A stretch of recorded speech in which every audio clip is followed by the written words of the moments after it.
Heidi ho neighbors, Rado Goji here, and welcome back to Let's Play Dragon Warrior 1 and 2, Dragon Warrior 2 part.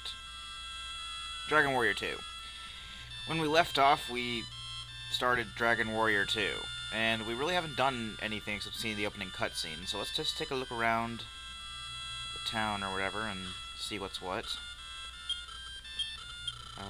Okay, it wants us to visit temples. I'm fairly sure that there are more places you can save the game in this one too. Um, Traditionally in Dragon Quest games, you can save the game in any castle by talking to the king. Ooh, a warp, I guess. Let's go in here, see where this takes us. But also in some games you can save in temples. But I guess I don't know if you can do that in this game. But Traveler's Gate is what they call it, but it's a warp. It doesn't take us anywhere in particular, as you can see. I don't know what the point of that is. I'm fairly sure it'll come into play later. But for now, it's useless to us. And, yeah, so this is, as we've seen, this is Lorasia Castle. Because we are the Prince of Lorasia, and we have to save the world, because our father, even though he also carries the blood of the brave Loto, is, I guess, lazy or something. Heading out is dangerous. Monsters are especially numerous in forests and mountains. You should stick to grass and other open places. Okay. I can't check the barrel. I thought we could check the barrel. There's my heart that you were leaving. Oh no, how could I be so rude? Please forgive me, Your Highness. Please forget about the feelings of a woman not worthy. That's right, you're not worthy. I'm the prince. I'm the one who's going out with the sword and everything. Well, copper sword, but let's go ahead and equip that. That might be a good idea to equip that. Well, it was already equipped, so we're good. Also, as you can see, the menu is the same as it was in the last game because, like I said, they run on the same engine. Where's the key? Well, we'll find out later. If I'm not mistaken, this game doesn't have like collectible keys you can buy. You actually get like 1 or 2 or 3 specific keys, and they'll work with specific doors, but they'll keep on working. Lorasia Castle, no crap. Let's try to talk to the dog. We'll see what he has to say. He says arf arf arf. Again, what do we expect the dog to say? Let's check out what we can buy in the item shop, because there is something we want to get in the item shop. That's a leather shield, because, defensive and stuff. That's the inn. We're not going to be staying in the inn, because we don't need to. We just started the game. In Cannock, there's a young prince, and in Moonbrook, a lovely princess. You will like them, Prince Rado. I say this because they will be joining your party later. Town of Left Point is to the west of here. The people rest here while traveling to Cannock. Okay. Alright, now I realize this is kind of an awkward position to start doing this, but let's start grinding, I guess.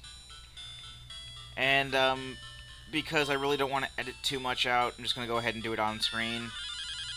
If anything, showing off some differences in the battle system.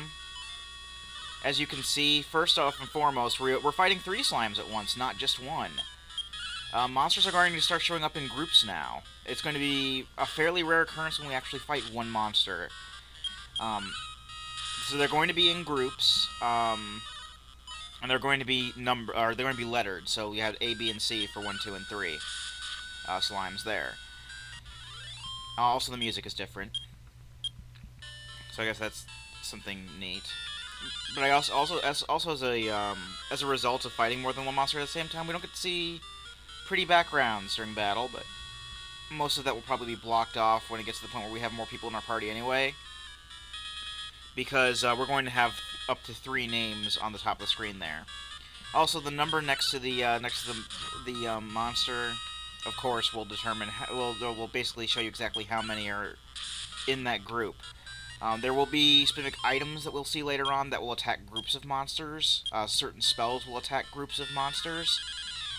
We'll even get to see certain... Oh, here, but we actually fight 1 slime. That's going to be a fairly rare occurrence, I believe.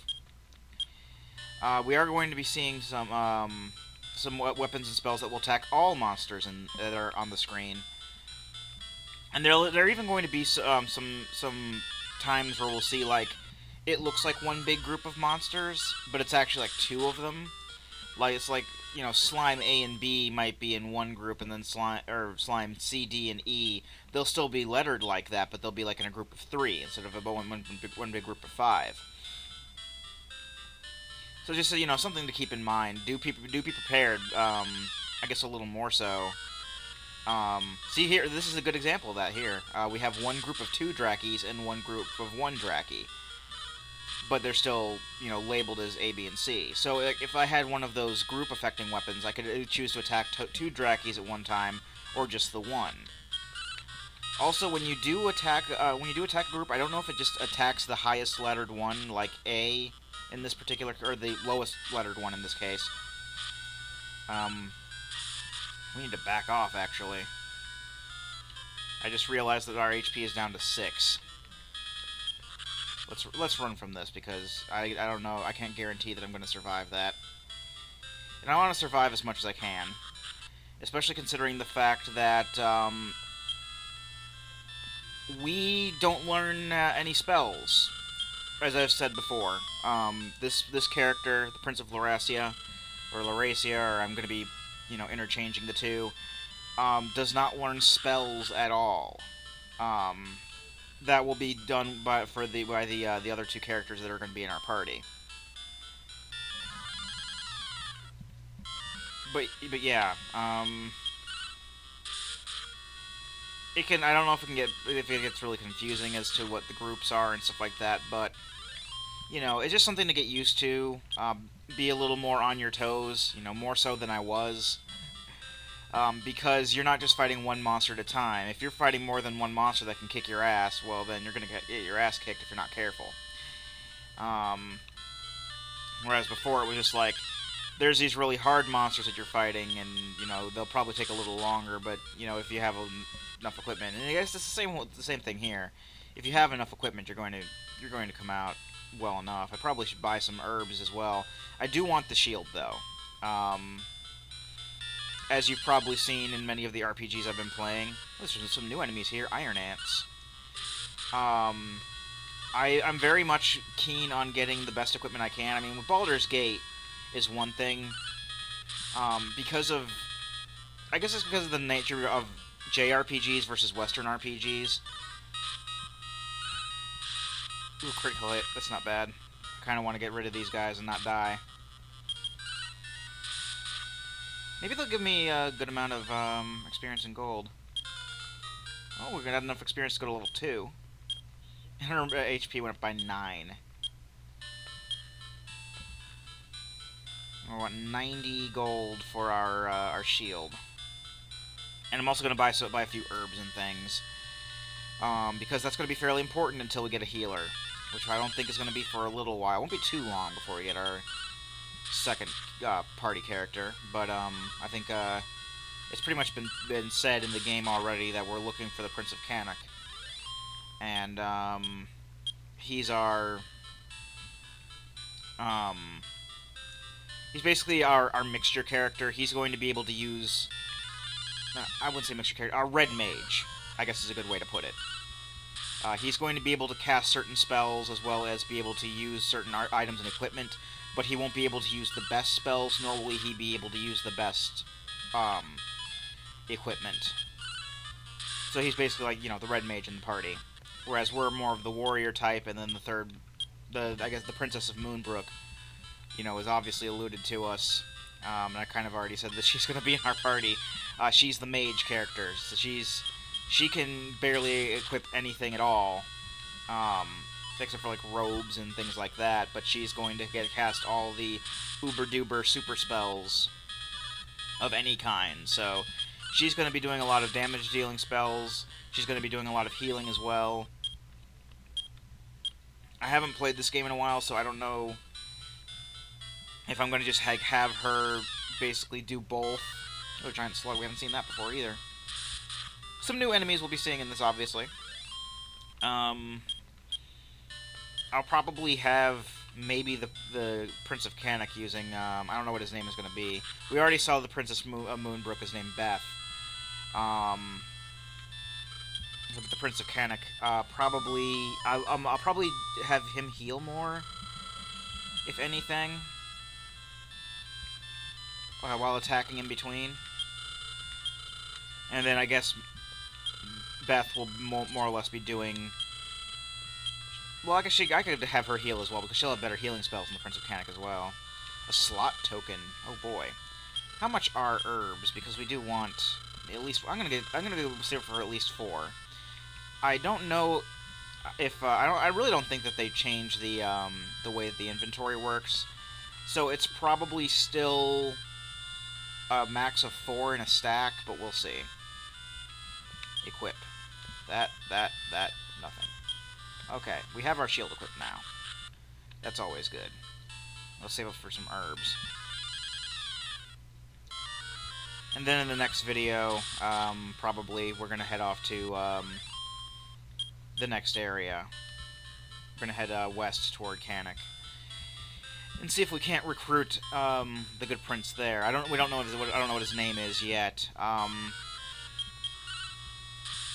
The name you basically just name the Prince of Lorasia, and then the other 2 are named based on what you name the prince, or it's random, one of the 2.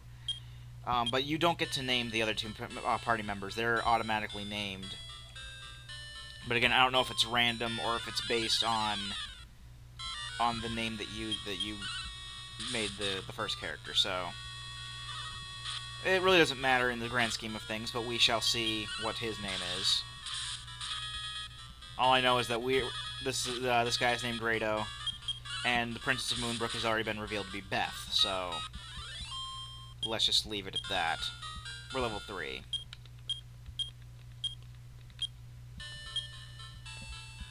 Now let's get at least 2 herbs, I guess. It'll be important. Save up about 24 gold, 4 for an instay, because I don't trust the wilderness. Because, you know, if we're going in with less than 100% HP, then it's going to be like, okay, I'm going to kill you now.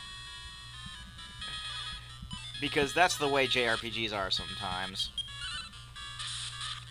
But at least we're getting in some nice experience, as well as money, so there you go. I usually this is usually the way I level up in JRPGs, as I've said before.